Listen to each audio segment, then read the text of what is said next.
तो इसलिए शैतान बहुत सेवकों को इन्हीं दिनों में खड़ा करता है. అందుకనే సాతానుడు అనేక మంది సేవకులు ఈ దినాల్లో నిలబెడతాడు. बहुत किस्म का प्रोफेसी आता है. అనేక రకరకాల ప్రవచనాలు బయలుదేరి వస్తాయి. पिछले 10-15 साल पहले मैं आंध्रा में आते वक्त कुछ बहनें नया प्रोफेसी बैठ के लेके आए थे. उनका सबका मुंह मुझे बंद करना पड़ा था.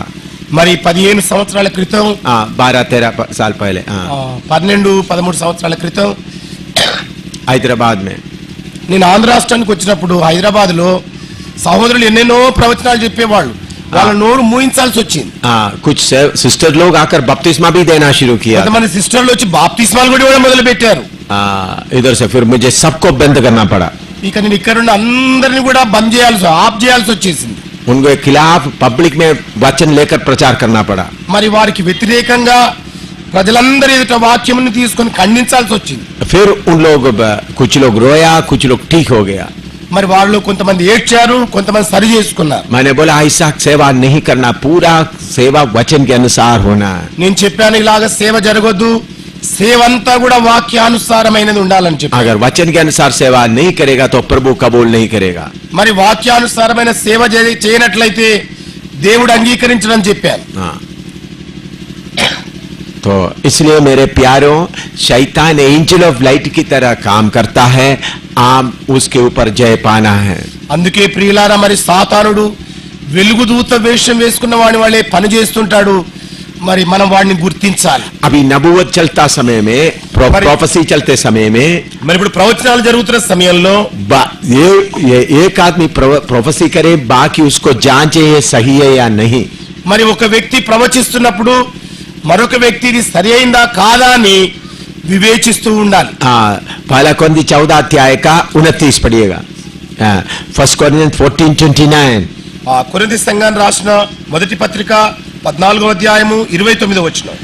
ప్రవక్తలు 2-3 మాట్లాడవచ్చును, హక్కిన వారు వివేచించవలెను. उन लोग कोई नबूवत करते समय बाकी लोग जांचना है ये सही है या नहीं. మరి ఒకరు ప్రవచిస్తున్న సమయంలో 2-3 అవును ఇది నిజమా కాదా అని వివేచించాలి. वचन के अनुसार है या नहीं देखना है. ఇది వాక్యానుసారంగా ఉందా లేదా అని పరిశీలించాలి. नहीं तो एकदम पकड़ना है. లేనట్లయితే వెంటనే పట్టుకోవాలి. कोई बहन कोई भाई के अंदर आत्मा आ सकता है.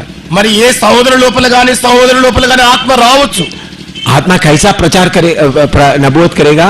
మరి ఆత్మ ఏ ప్రకారంగా ప్రవచనం చెబుతాడు. बेटा तुम्हारा कष्ट मैं जानता हूँ. నా కుమారుడా నీ కష్టాలేంటో నాకు తెలుసు. तुम्हारा दुख मैं जानता हूँ. నీ దుఃఖమంతా నాకు తెలుసు. और तुम्हारे द्वारा मैं बहुत काम करने जा रहा हूँ. నీ ద్వారా నేను ఎన్నో కార్యాలు చేయబోతున్నాను. आप ही मेरा चुना हुआ दास है. నీవే నేను ఎన్నిక చేసుకున్న దాసుడవు. आपको मालूम है सीडी स्टीफन गुमराह होने का मेन कारण. మీకు తెలుసా అండి, సిడి స్టీఫెన్ గారు మరి తిరుగాడగలిగే వ్యక్తిలా మారడానికి ప్రధాన కారణం. उधर में रामनगर में एक बहन के अंदर दुष्टात्मा है. మరి హైదరాబాద్ లో రామ్నగర్ లో ఒక సహోదరు లోపల దుష్టాత్మ వచ్చింది. वो उनके अंदर दुष्टात्मा वास करता है. ఆమె లోపల దుష్టాత్మ నివాసం ఉంటుండేది. सीडी स्टीफन उनके साथ जाकर प्रार्थना करने के लिए बैठ गया. మరి సిడి స్టీఫెన్ గారేమో ఆ సహోదరుడితో వెళ్లి ప్రార్థన చేయడానికి గడిపాడు. वो सीडी स्टीफन के अंदर का से वो आत्मा बोलना शुरू किया. మరి సిడి స్టీఫెన్ గారు ఆత్మ చెబుతున్నది, इस हैदराबाद में सिर्फ तुमको ही मैं परमेश्वर का अभिषेक समझता हूँ. ఈ హైదరాబాద్ నగరం అంతట్లో కేవలం నిన్నే నేను దేవుని అభిషేక్తునిగా ఒప్పుకుంటున్నాను. बाकी कोई परमेश्वर का अभिषेक नहीं है. మిగతా ఎవ్వరు కూడా దేవుని చేత అభిషేకించబడిన వారు కారు. तुमको ही मैं सिर्फ डरता हूँ.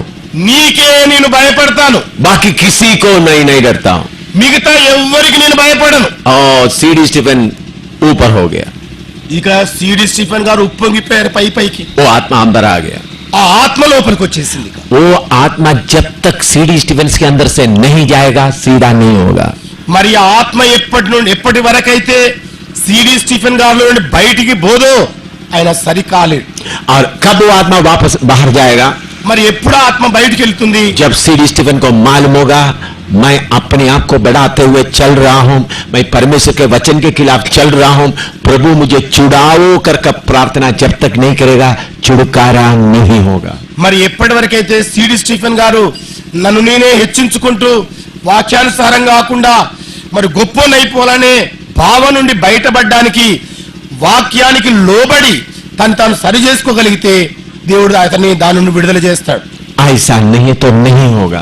ఇలా చేయనట్లయితే జరగనే జరగదు. शैतान क्या करता है? సాతాను ఏం చేస్తాడు? जल्दी जल्दी कोई आदमी आगे जाते तो पीछे से उसको धक्का भी देता है. మరి ఒక వ్యక్తి ముందు నడుస్తుంటే ఇంకాస్త ముందుకెళ్ళినట్లు వెనుక నుండి తోసేస్తాడు. पीछे से धक्का देता है. వెనుక నుండి తోపు దోస్తాడు. इसलिए हर व्यक्ति बहुत डर से चलना है. అందుకే ప్రతి మనుషుడు భయముతో నడవాలి. गलाती